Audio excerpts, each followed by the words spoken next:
dardargelinta hanaanka shaqo ee waaxyaha qaybaha iyo howlwadeennada madaxtooyada qaranka ayuu ku saabsanaa ujeedka kulanka ku-xigeenka agaasimaha guud ee madaxtooyada Soomaaliya Maxamed Amiin Sheekh Cusmaan oo la qaatay shaqaalaha Villa Soomaaliya.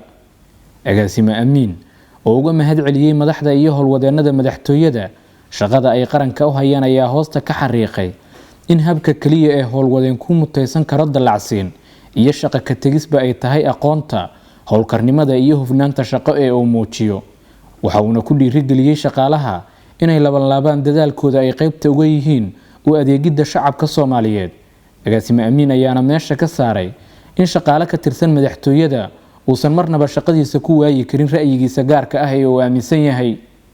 ruux kastoo idin ka mid ah ama qof walba oo naga mid ah waxa uu shaqeeyaa dalkan mansabkuu doona uu shaqeeyo meeshii uu doonana ka shaqeeyo. dad badan oo idinka ka mid ah oo anaga aan ka mid nahay waxaan ka soo shaqeynay hay'ado kale maantana waxa aan wada joognaa hay'adan ugu sareysa dalka ee madaxtooyada qaranka Soomaaliyeed. marka waxaan rabaa inaan idin sheego anaga waxa u nimaaday inaan shaqo wadanka ka qabanno haddii ay wax saxsanaayeen wax qaldanaayeen in la toosiyo wax walba oo wanaagsanayeen in hore loo mariyo. marka marnaba aragtideena ka mid ma aha in maaragtay dhaqan ku beesgareysan ku xadgudub shakhsi ama koox ama group haba yaraatee ma jirto. waxaa tihiin dhalinyaro shaqaale ah oo u shaqeeya dalkan u shaqeysiin shaqaalaha rayidka ana dhaqankooda ka mid maaha siyaasadda. shaqaalaha rayid ahaado ama kulmeel gaar ha ahaado waxaa laga rabaa inuu shaqadiisa oo ka shaqeeyo ilaaliyana sharciga shaqaalaha.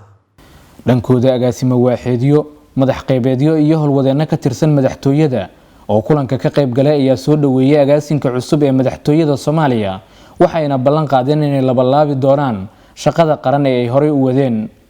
madaxweynaha Jamhuuriyadda Federaalka Soomaaliya Mudane Xasan Sheekh Maxamuud oo ballan qaaday inaanu jiri doonin argudasho siyaasadeed ayaa faray dhammaanba madaxda iyo hay'adaha kala duwan ee dawladda ilaalinta sharciga iyo xeerarka shaqaalaha dawladda marnabana aysan dhicin in cid gaar ah lagu caburiyo ama lagu bartilmaameedsado ra'yiga gaarka ah ee uu aaminsan yahay.